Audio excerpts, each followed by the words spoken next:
ભારતમાં બિઝનેસ ચલાવતા દરેક માલિક માટે વેતન સંહિતા એટલે કે કોડ ઓન વેજીસ 2019 હેઠળ રેકોર્ડ કીપિંગની જવાબદારીઓ સમજવી ખૂબ જ જરૂરી છે. આ ફક્ત એક સારી પ્રેક્ટિસ નથી, પણ કાયદાકીય જરૂરિયાત પણ છે. તો ચાલો આને વિગતવાર સમજીએ કે શું ધ્યાન રાખવું જરૂરી છે.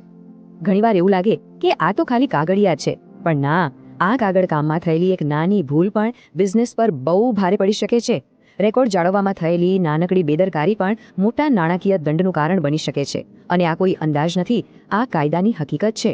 તો અહીંયા એક સીધો સવાલ છે, શું આપનો વ્યવસાય વેતન સંહિતા હેઠળ રેકોર્ડ રાખવાના બધા નિયમોનું પાલન કરી રહ્યો છે? એક ક્ષણ માટે આના પર વિચારવું જરૂરી છે, કારણ કે આનો જવાબ જાણવો ખૂબ જ અગત્યનો છે.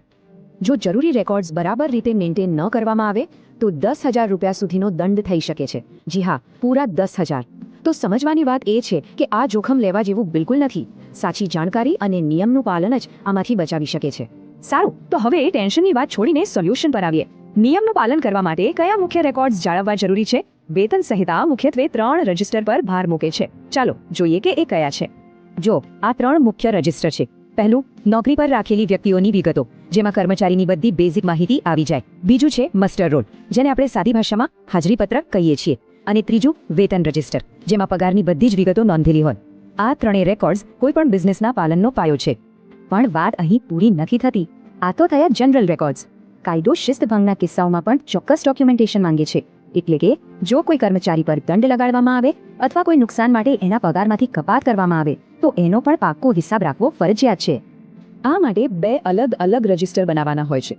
પહેલું છે દંડનું રજિસ્ટર, જેમાં કર્મચારી પર કયો દંડ લાગ્યો અને એની વસૂલાત થઈ કે નહીં એની નોંધ હોય. અને બીજું છે નુકસાન માટે કપાતનું રજિસ્ટર.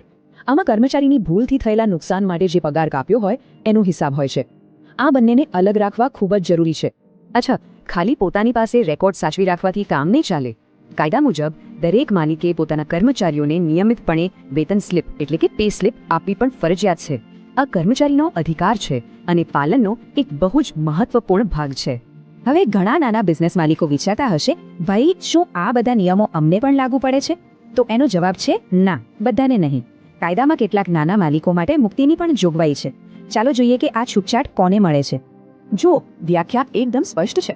જો કોઈ માલિક ખેતીના કામ માટે કે પછી ઘરેલું કામ માટે 5 કે એનાથી ઓછા લોકોને નોકરી પર રાખે છે તો એમને ઉપર જણાવેલા રજિસ્ટર અને વેતન સ્લિપ જાળવવામાંથી મુક્તિ મળી શકે છે. આ એક બહુ જ કામની સ્પષ્ટતા છે.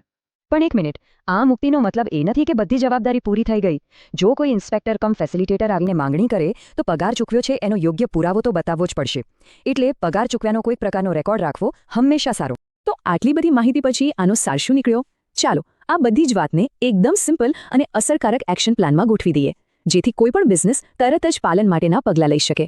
પાલન માટે આ 4 સિમ્પલ સ્ટેપ્સ યાદ રાખવા જેવા છે. પહેલું, 3 મુખ્ય રજિસ્ટર એટલે કે કર્મચારી, હાજરી અને વેતન બરાબર જાળવવા. બીજું, દંડ અને નુકસાન માટેની બધી જ કપાત અલગથી રેકોર્ડ કરવી. ત્રીજું, નિયમિતપણે વેતન સ્લિપ આપવી. અને ચોથું અને સૌથી અગત્યનું, જો એમ લાગતો હોય કે વ્યવસાય મુક્તિ માટે લાયક છે તો એની સ્થિતિ બરાબર ચકાસી લેવી. અને છેલ્લે એક વાત ચોક્કસ યાદ રાખવી, યોગ્ય રેકોર્ડ કીપિંગ ખાલી દંડથી બચવા માટે જ નથી, એ તો એક સુવ્યવસ્થિત, પારદર્શક અને પ્રોફેશનલ બિઝનેસની નિશાની છે. આનાથી કર્મચારીઓ સાથે વિશ્વાસનો સંબંધ બને છે અને બિઝનેસ વધુ મજબૂત થાય છે.